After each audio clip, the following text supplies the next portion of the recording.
The first New York Jets practice of Jets training camp is in the books, and we're going to talk about it with a special guest. I think you know him pretty well. Boy Green Daily starts now.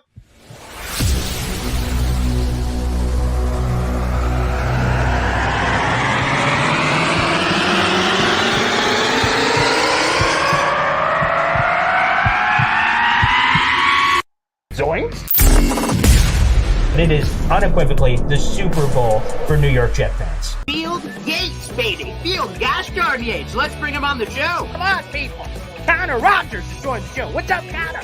But Trevor gosh darn Sycamore, baby, for me, personally, my favorite New York Jet of all time. Wow, it's great to be on. What an intro that was right there. Paul, nobody does an intro like you, man. Paul, you give the best intro of literally any podcast that I've ever been.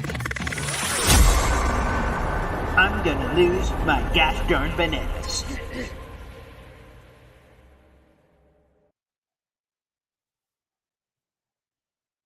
Good morning. What's poppin', everybody? Paul Esden Jr., a.k.a. Boy Green. I'm the New York Jets digital reporter for Heavy.com. This is Boy Green Daily. Every day, 7:30, live, weekends, weekdays, don't matter. We're here on the program talking all things New York Jets. Before the show even started, quick shout out here. A YouTube Super Chat. The show didn't even start. It was 15 minutes ago. But leave in with the $10 Super Chat. Throw the tip in, baby. My two faves caught me before work because, of course, it's not just me and my multiple personalities. No, we will be joined by one more guest, and that is Jake Asman of the Jake Asman Show and ESPN Radio. I couldn't even list everything if I had the 20 minutes that we have. So let's bring him in for Pete's sake. Jake gosh darn Asman. Look at that handsome bastard. How are you, Jake? What's up, Paul? Appreciate you having me, man. This is maybe the earliest YouTube hit I've ever done. So hopefully I could, bring the energy like you do all the time. Excellent. Well, let's check that one off the bucket list, baby. Beautiful. I saw you did a show yesterday and again every day, the Jake Asman Show, for Pete's sake. I'm curious. You had a lot of takeaways. If people watch the live stream, they could go back and check that out. What was the one that stood out to you the most? Doesn't have to be the top one, but the one that kind of revved your engine the most coming off of the first practice of Jets training camp, in your mind?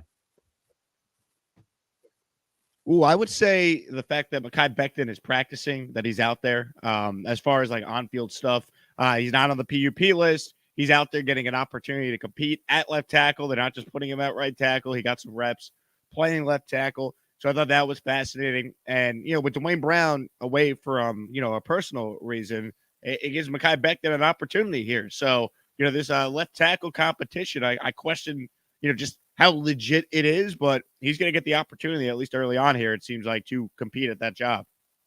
Yeah, we're in the same camp. I have been boldly saying, I'm not sure if it's so bold, but all offseason, like, this is a fake-ass competition. It's BS. It's bull. And I'm curious how the Jets will handle Makai Becca when he sees the same thing we all see, that it's fake. But apparently, according to at least what we're seeing so far, he's getting legitimate reps at that position. And, man, all of a sudden, it takes your place to a different world. Because I'll admit when I'm wrong, I'll take the L as he continues to get these reps. Would they make Dwayne Brown this expensive-ass break-the-glass emergency backup? Would they flip his old ass to right tackle for the first time since he said sophomore, junior year of college? Like, all of a sudden the possibilities explode because I just didn't even think that this would be legitimate in the first place. Yeah, no doubt. And, I still think that Dwayne Brown's healthy. He's the left tackle. But it does add some intrigue to this competition here. And, some of the other things you see yesterday, AVT practicing is great. Tippmann and McGovern out there for the center competition getting underway. So, look, Robert Saleh has said it, right? There's 8 guys for 5 spots. It's going to be fascinating to see kind of what this line looks like. So much of it comes down to health. I think if this line is healthy, I don't think they're nearly as bad as what maybe the perception is nationally. But health is the major question with that unit. And hopefully we can get the week 1 and these guys are healthy.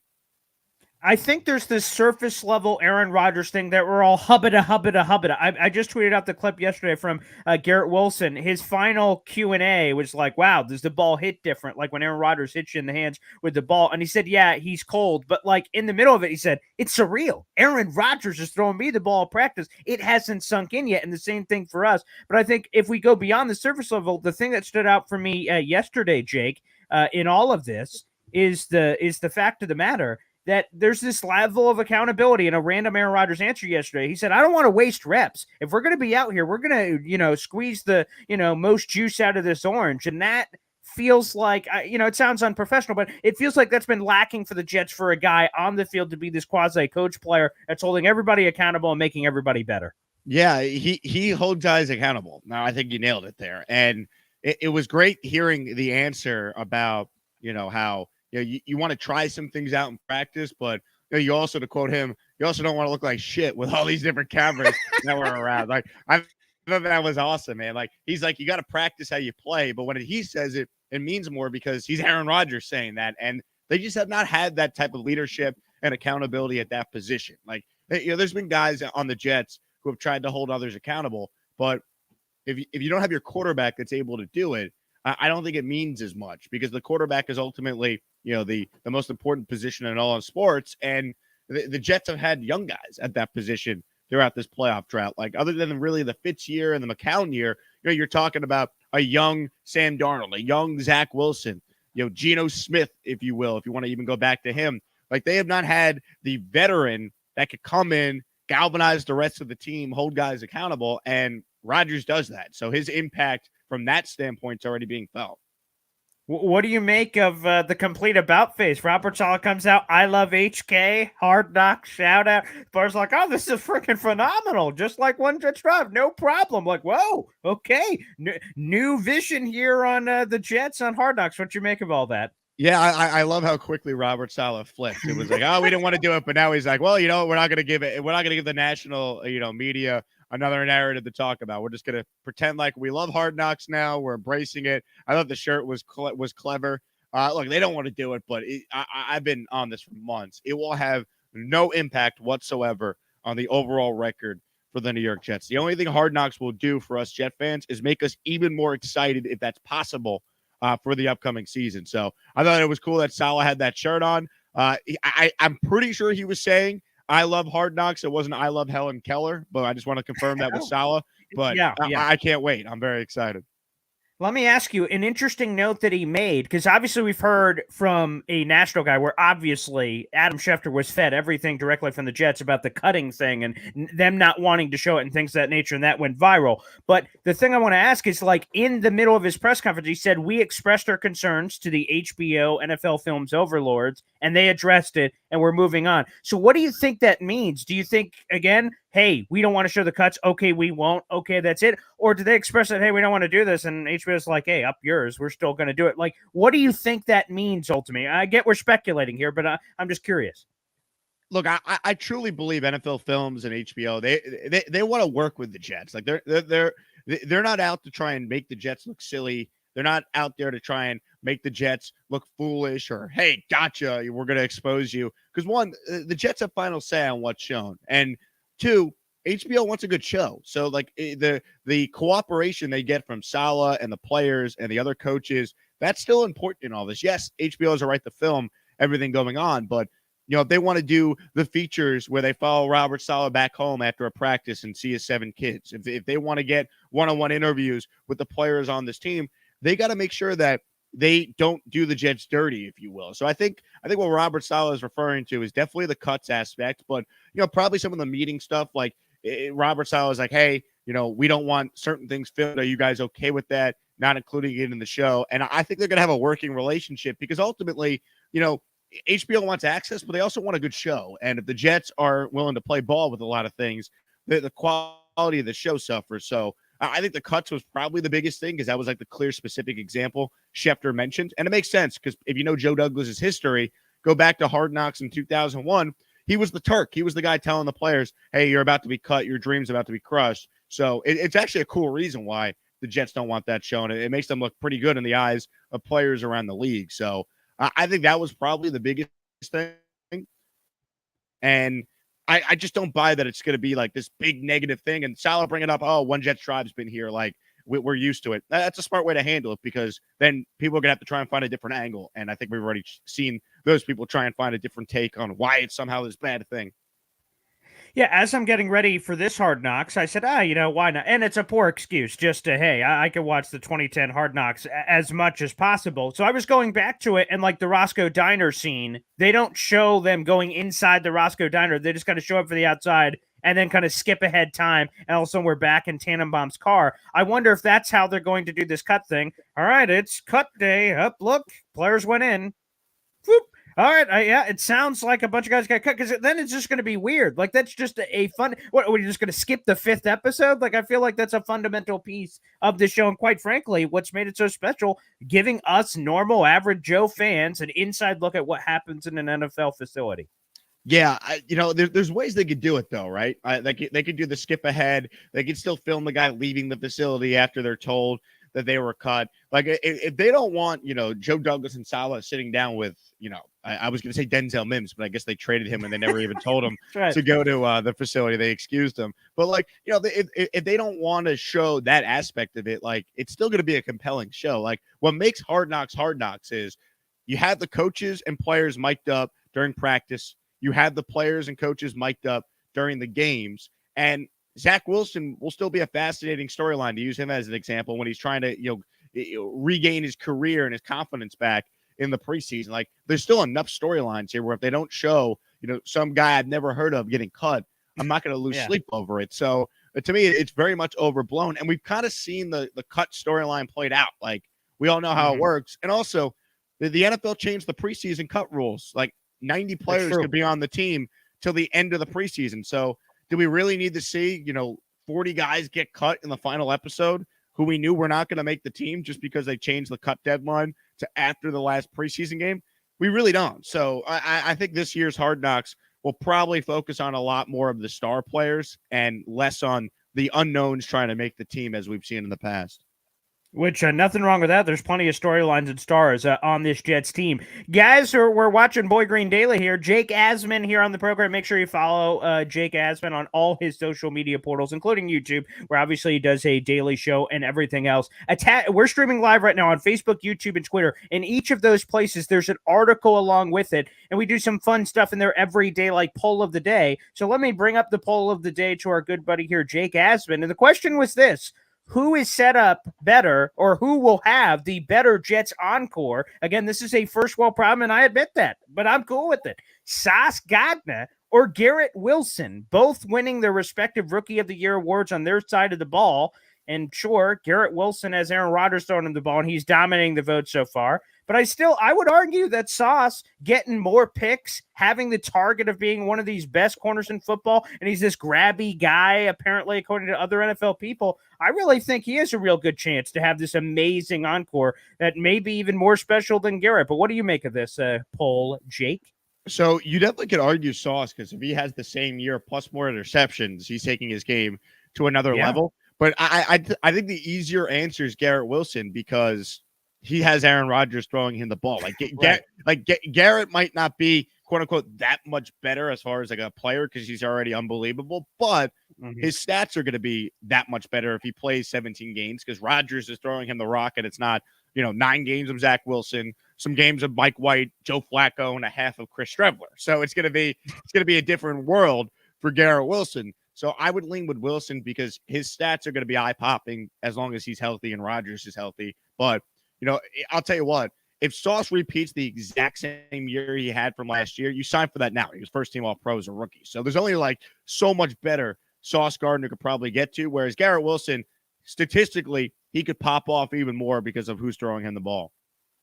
Oh, I like this from Snowball. He said, how crazy. Let's just give him the offensive player of the year and defensive player of the year. Okay, sign me the hell up, baby. That would be beautiful. I'm not sure how many times that's happened in NFL history. Jake, a couple of selfish personal questions here that I'm fascinated by, and then we'll wrap up. We only have a few minutes left here in the program. You as an interviewer, you've had all these spectacular guys. You've been flexing all over the gosh darn place. Look at Jake Asman and the Rolodex. I can only imagine the Jake Asman party, what that looks like. Maybe I'll be invited one day. We'll check that out. But I'm curious, when you bring on a Revis, a Joe Klecko, and some of the other superstars that you brought on, do you discuss how long you're going to speak with them before? And they're like, hey, pal, I only got 20 minutes and this is the best you're making it. Do you go in there and then all of a sudden, hey, it's however the conversation's going. If things are flowing, I'm going to keep it rolling. I'm curious, is that a locked in thing every time before interviews, or does that kind of flow?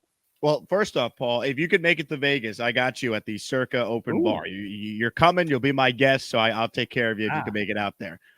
Yes. As far as the interviews go, I would say every scenario is different. It depends on who the person is. If they say, "Hey, I only have this much time," you always try to be respectful of the guest's time. I'll give you an example though with Darrelle Revis. I didn't ask how much time he had. I was just like, "Hey, when we get you on, I'm going to take this as long as I need to take it." And the fact is, when he was on and then his phone cut out, and I'm like, "Oh God, he's not coming back. He's ghosting me." The fact that he came back, I was like, "Well, let me see how long we could take this." And when he came back, it was like after like a 10-15 minute break where he wasn't on. Right. I'm like, you know what? I'm going to try and stretch this to the top of the hour. See if we can get, a good solid 45 minutes with him. And if the guest is like into it and they're giving good answers to not being short with you, and they didn't tell you beforehand they got to be out by a certain time, then you could stretch it. But I feel like you don't want to just take an interview long for the sake of an interview long if they're not giving you much. So it's always, what did they tell you before?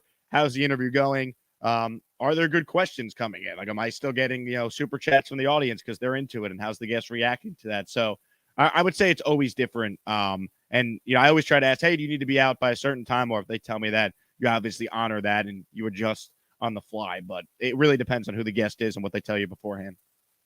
Jake, you seem to have unique preparation for interviews. You do something that I don't see much places elsewhere. For instance, I could call back to all of your interviews. You bring up a picture, the Joe Klecko Adam Sandler, and then he starts laughing. Like, these moments wouldn't exist if you didn't do that. Or Revis and his mother being, who's enshrining him, and all these other things. Like, how much prep actually goes into this with your pictures and videos? You seem to just really take advantage of the medium. With both your in-depth questions, but also your use of technology.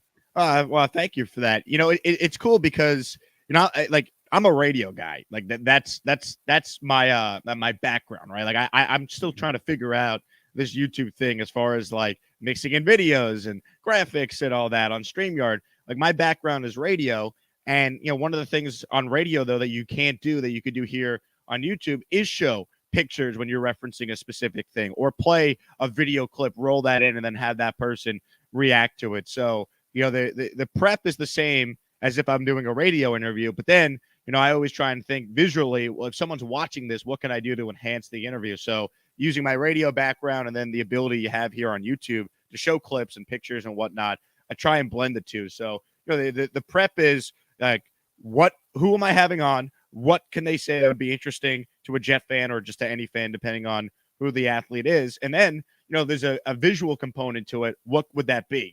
I've had, a bunch of former Jets on, or like if I had Mike Greenberg on and Aaron Rodgers shouting him out during his introductory press conference, well, it'd be great to play that clip and then get Mike's reaction as everyone's watching him, watch back that clip of Rodgers. So like things like that, I try and come up with just creative ideas to maybe get more out of the interview than just, hey, Rodgers shouted you out. What was that like? It's like, well, if I could show that clip and then we get his authentic reaction and then he answers what that experience was like, that might enhance the conversation. So I always try to think in terms like that. All right, Jake, you've done a lot of name dropping. People have seen all the wonderful guests. Who are you most proud of? It doesn't necessarily have to be the biggest name, the most followers, the most whatever. What has revved your engine of the guests you've been able to get on? Because you've been doing this a long time, whether radio or obviously here on the video element. Ooh, that's a great question. I would say all time, probably Joe Namath, who was a guest on my of course, my national show on Sports Map Radio, just because of how difficult it was to like actually lock in that interview and the fact that the comments he made about the Jets probably having to move on from Sam and go Trevor Lawrence. And this was like in October when it was like, holy crap, like that went viral. The Jets might actually be like the worst team in the league. They were not supposed to be the worst team in the league, but they were like 0-4 at the time. And it's like, wow, this might actually be like a real conversation here. And Namath saying, look, I like Sam Darnold, but Trevor Lawrence is special. And that was the headline of Newsday, and it went everywhere. So that was a huge moment in my broadcasting career. And, the reason why I'm a Jet fan is essentially because, my grandpa and my dad were season ticket holders at Chase Stadium when Namath was playing. And that kind of was the reason why the pain of being a Jet fan, if you will, was being passed down from my grandpa to my dad now to me. So I'll go with that one because of what it represented and just how cool it was to have Joe Willie on.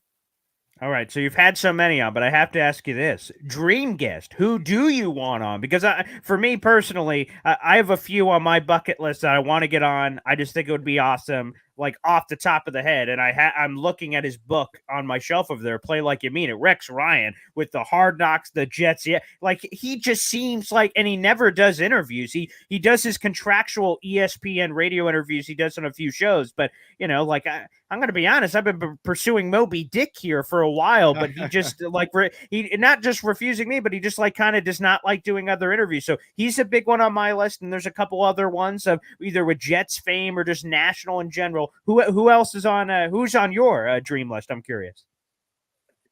So if it's Jet related, Rex is definitely number one on my list as well for the obvious reasons that you just outlined there. Mark Sanchez, very high on my list. I think the fans getting to hear from Mark and not like, Mark Sanchez, he's on Fox and the butt fumble. Ha ha. I think a real, like you or I, a real diehard Jet fan interviewing Mark about his time with the Jets and going in depth on that, I think would be great for the fans. So Sanchez very high on my list. And then as far as just, general athletes, like picking anyone, I'd love to interview Derek Jeter because the reason why I am a Yankee fan growing up, Jeter, my favorite athlete. So Jeter would be very high on my list. I'd say Jalen Brunson as a Knicks fan would be very high on my list. Okay. Someone currently. I'm trying to think who else would be like in the immediate, like that'd be who I'd want to talk to. Jeter, definitely. Brunson. I'm trying to think who else would be out there, but I gotta say Aaron Rodgers, right? Like if Rodgers is like, you know what? I don't feel like going back on McAfee this week. I'm gonna go on the Jake Asman show instead. I'm like, Aaron, you tell me what time, and we'll make that happen. So those are a couple of names that come to mind. But as far as like the bucket list Jet guest, I'm with you. It's Rex Ryan for me as well. Yeah, so hopefully, cheers to both of us, brother. Hopefully one of us get that bastard on the show because I think he'd be great. And I think probably on the Mark Sanchez thing, I can only assume the reason why he's probably such a hard get is maybe that's what he assumes will happen. If he goes on some Jet show or something that he's just going to get dunked on, so he's like, F that. I'm not even going to put myself in that position. So hopefully he doesn't. I hope he does give somebody, whether it's me, you, or some other Jets content creator, the opportunity because it would be so cool to look ahead to what this magical season's supposed to be. And I remember Mark Sanchez in a very bright light in my mind. And I will always remember him fondly for those 2 years. Again, the 4 road playoff games are best years and forever. I mean, he'll always hold a special place in a lot of Jet fans' hearts, I think. No doubt. And, you go look at the playoff numbers, right? Like everyone's like, oh, well, he was carried by the defense. And it's like, in the regular season, you certainly could argue that. But, when they needed him to step up and play, he played well in those playoff games, especially in the championship game against Pittsburgh. He's the reason why they had a chance to come back in the second half. If the defense showed up in the first half, they win that game. And I'm convinced if they got off the field on that 3rd and 6, if Antonio Brown doesn't pick up the first down, they get the ball back and they go down the field and score because that's how red hot that offense was, led by Mark in the second half. So I'm with you. Look, Mark Sanchez was not a great quarterback, but he was our quarterback, and they haven't had success since he's been here. So I always think of Mark Sanchez in a positive way as well, and I think every Jet fan should too. All right, let's finish it off here. And forever for that, I hate the Pittsburgh Steelers. And although there's other reasons in the mid-2000s I will not bring up, is also I hate the Pittsburgh Steelers, but that's neither here nor there. Another thing that we have going on for all Jet fans, again, all the info is in the link down below. So if you guys haven't entered, we have about 57 Jet fans, give or take, that's entered this contest. You predict the Jet schedule, who they will beat, who they will lose to, and their final regular season record. If you do those 3 things, again, all the details down below, you have a chance to win a free Jets jersey of your choice. It's just that easy, baby. So with that being said, we have to ask you, Jake, here on the program, what is your schedule prediction? We've had a bunch of content creators on, obviously, every day, and some of them have stuck by whatever they picked in May. Some people have kind of changed the number based on things that have transpired this offseason. Where are you, Jake? What do you believe? Predicting the Jet schedule, what do you have happening? 12-5 AFC East champions. Oh, that would be nice. Winning the division for the first time in 21 gosh darn years. Yep. Please. It's time. For the love of everything holy. That to me is the regular season goal. Like, obviously, the minimum is this team's got to be a playoff team with the longest playoff drought in sports and adding Rodgers. But I think they can win the AFC East. I don't buy this narrative that the Bills are so much better when I watched the Jets nearly beat them twice last year. And one of the times they did beat them, and Zach Wilson was the quarterback. Miami's good. I don't trust Tua staying healthy for 17 games. I think Me Mike either. White's a lock to start against the Jets in one of those games this year. It just feels very Jet-like for that to happen. And look, New England's terrible. Their roster stinks. And I understand it's still Belichick, and they're never going to be the worst team in the league because of that. But not now then when for the Jets to finally beat them. So the division's good. Every game is not going to be easy, but if not now then when, 12-5 AFC East champions, that's what I've been saying for a couple months already. And, I always say subject to change pending injury before the year, but that's my prediction as we sit here on July 21st. All right, Jake, I could literally talk to you all day. They could just plug me in, and I'm here for 24 hours a day just asking you a billion questions because you're such an interesting individual. But I'll give a plug, and I want you to also give a plug. We're going to be at the Pro Football Hall of Fame. Also, Matt O'Leary, who's been in the comments, everybody. So if you're heading to Canton, check all our social medias for the deets, and we're going to be there. We want to have a party. It'll be that Friday night. So all those details as well for me, Jake, and Matt O'Leary. But also selfishly for you, Jake, let us know with everything you have going on your channels, please. Yeah, it's going to be wild, Paul. I mean, the place is reserved. We got a ton of Jet fans showing up. I found out yesterday the Jet royalty, Joe Beningo, is going to be there from WFAN. That's amazing. So it's going to be incredible. And I want to make it clear to all the Jet fans, free event. Just show up. We're going to be hanging out 8 to midnight at the Jersey Sports Grill. We got the location on that flyer that we all posted on social media. So any Jet fan making the trip to Canton, that's going to be the place to be Friday night before the ceremony. So I can't wait, man. And as far as what I got coming up, whatever happens with the Jets, we'll be doing live videos, kind of reacting every day to whatever the news of the day is. I got to do a video at some point, kind of roasting Louis Riddick for his nonsense on television yesterday. Come on. So I'll probably do that before I head up to Saratoga later today. But yeah, I'm just I'm excited, man. I mean, we do content every day, and we're just kind of waiting for training camp to start. So now that it's started, and you see the viewership exploding all over the place, it's nice to have all these people back that are now ready for football season that are in the mix. Absolutely. Thanks, everybody, for tuning in to Boy Green Daily. We'll be back tomorrow morning, bright and early at 7:30. Take